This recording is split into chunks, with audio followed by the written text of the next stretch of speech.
Bonjour, je vais vous présenter l'épreuve de logique du concours Sésame. Alors il faut savoir que c'est une épreuve qui est composée de deux sous-épreuves. Une première sous-épreuve qui s'appelle logique générale et une seconde qui s'appelle logique numérique, arithmétique et mathématique. Donc ce que vous entendrez par logique sera en fait deux épreuves distinctes mais qui vont être rassemblées au sein d'une même épreuve qui s'appelle logique.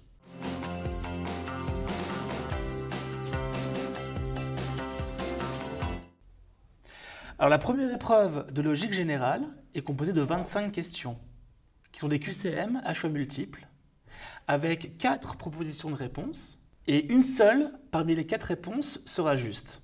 L'épreuve de logique, numérique, arithmétique et mathématique est elle aussi composée de 25 questions, avec également un QCM, donc un questionnaire à choix multiples, 4 choix de réponse possibles, une seule réponse juste.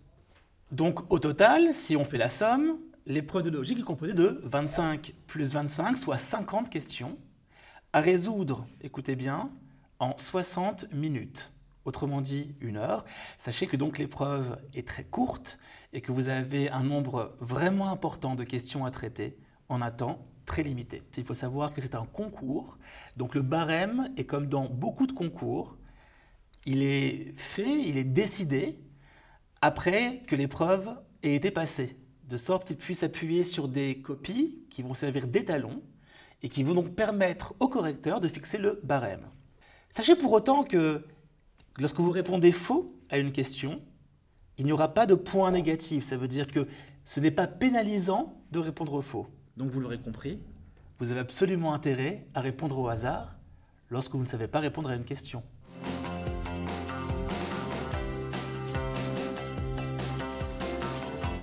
Entrons plus en détail dans chacune des deux épreuves de logique du concours Sésame. La première épreuve, donc de logique générale, est composée de 25 questions de nature très variée. Vous allez avoir des questions avec des suites de chiffres, des suites de lettres, des suites qu'on appelle mixtes, qui combinent chiffres, lettres, symboles, lettres, symboles. Vous aurez également des questions avec des intrus à trouver, où là on va plutôt taquiner votre niveau de français. On va aussi avoir des questions avec des figures géométriques, des phrases à compléter, des phrases à trous. Sachez que ça ressemble peu ou prou à ce que vous aviez pu passer lorsque vous aviez été évalué pour le QI. Donc sachez que cette épreuve est riche en rebondissements. Elle se prépare bien sûr en s'entraînant de façon très régulière sur de nombreux tests qu'on appelle psychotechniques, ou sur des annales bien sûr qui sont en vente. Mais sachez que il faudra être particulièrement prêt à faire face à la nouveauté et à ne pas s'attendre à retrouver des choses forcément très classiques. Voyez-vous, une lettre, c'est d'abord une initiale, le L de lundi, le M de mardi. Ça peut être aussi un ensemble de barres, car voyez-vous, le L comme le X ont 2 barres, le W comme le M ont 4 barres. Donc on peut vous interroger là-dessus. Et entraînez-vous de façon régulière. 20 minutes par jour, pendant 3 à 4 semaines, pourront suffire pour vraiment être à l'aise le jour J sur les différents sujets sur lesquels vous tomberez.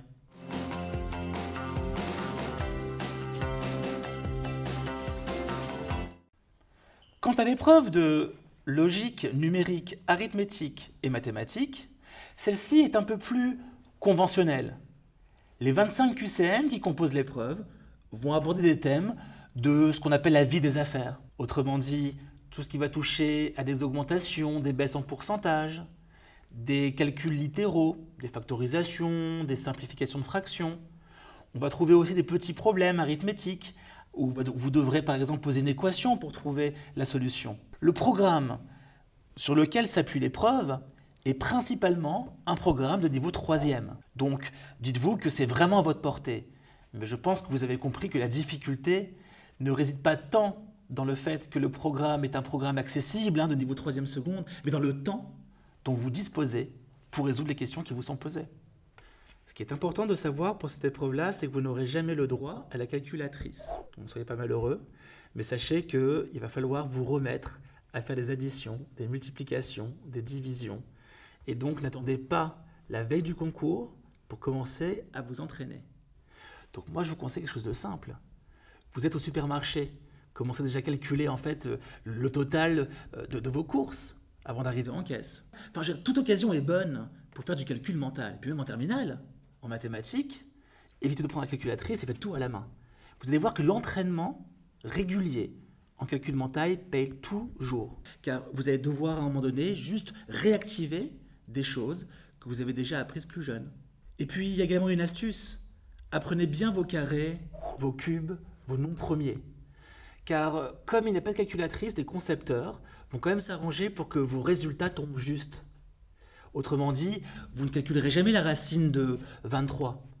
En revanche, celle de 25, oui, parce que la racine de 25, c'est 5, vu que le carré de 5 est 25. Donc sachez par exemple que le cube de 3, c'est 27, ou le carré de 16, c'est 256. Apprenez que le cube de 7, c'est 343, et que 23, 29, 31, 37 sont des nombres premiers. Ces nombres qui vous serviront à décomposer n'importe quel nombre en un produit unique de facteurs premiers. Mon dernier conseil concerne bien sûr l'assiduité avec laquelle vous devez travailler. N'oubliez pas que cette épreuve-là va surtout se jouer sur le timing, sur la gestion du temps, la gestion du stress. N'hésitez pas ainsi à travailler pendant 3 à 4 semaines, chaque jour, 20 à 30 minutes. C'est largement suffisant pour être à l'aise le jour J.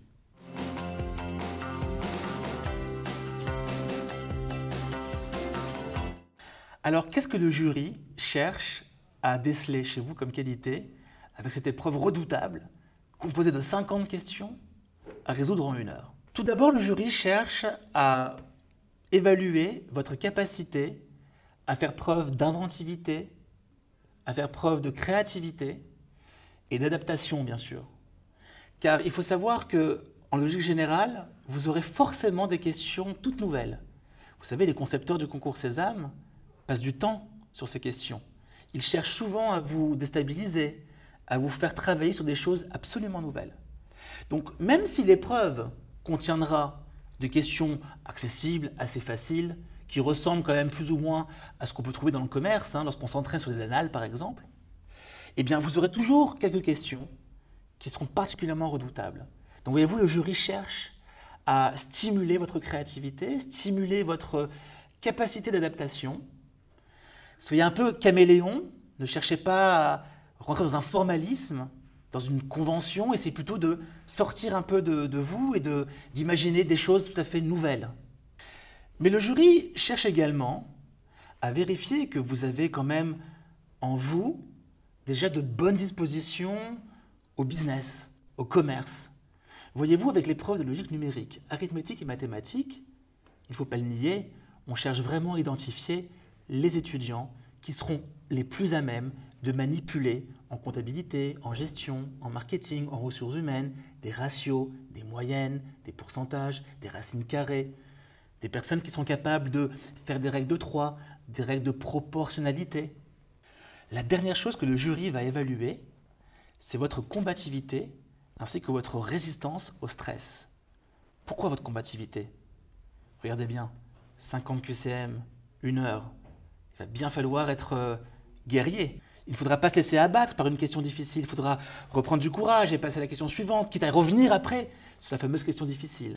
Il ne vous reste plus à présent qu'à vous mettre au travail, car comprenez bien que cette épreuve va se gagner à la force du poignet. Il va falloir s'entraîner beaucoup pour devenir de plus en plus familier avec les différents types de questions et puis surtout apprendre à gérer votre temps. Car cette épreuve est une épreuve de gestion du stress et du temps.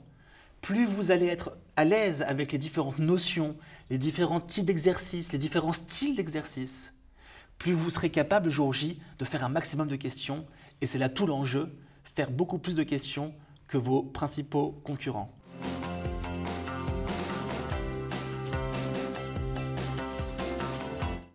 Justement, comment se comporter le jour J?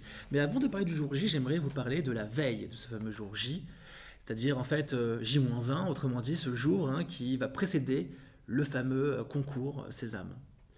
Il est très important, cette veille de concours, de ne plus vous entraîner. Il faut relâcher la pression. Alors, je sais que c'est facile à dire, hein, car généralement la veille du concours, c'est vraiment ce jour où on va vouloir tout revoir. Mais n'oubliez pas que généralement, vous aurez entrepris la préparation quand même quelques semaines auparavant. Donc normalement, la veille, vous aurez le droit de vous accorder quelques moments de répit. Vous pouvez relire des fiches, vous pouvez réapprendre une ou deux formules de calcul qui vous échappent, mais rien de plus.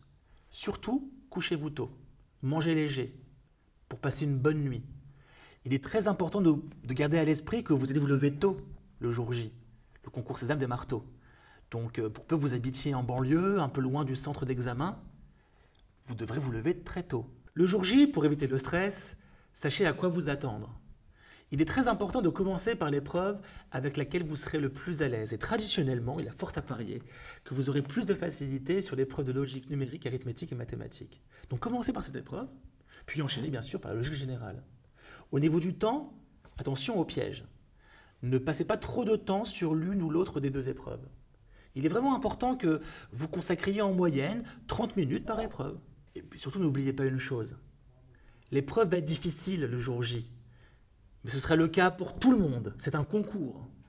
Donc ne soyez pas abattus si vous faites face à des questions qui s'enchaînent et qui sont de plus en plus compliquées. Car si c'est dur pour vous, c'est dur aussi pour les autres.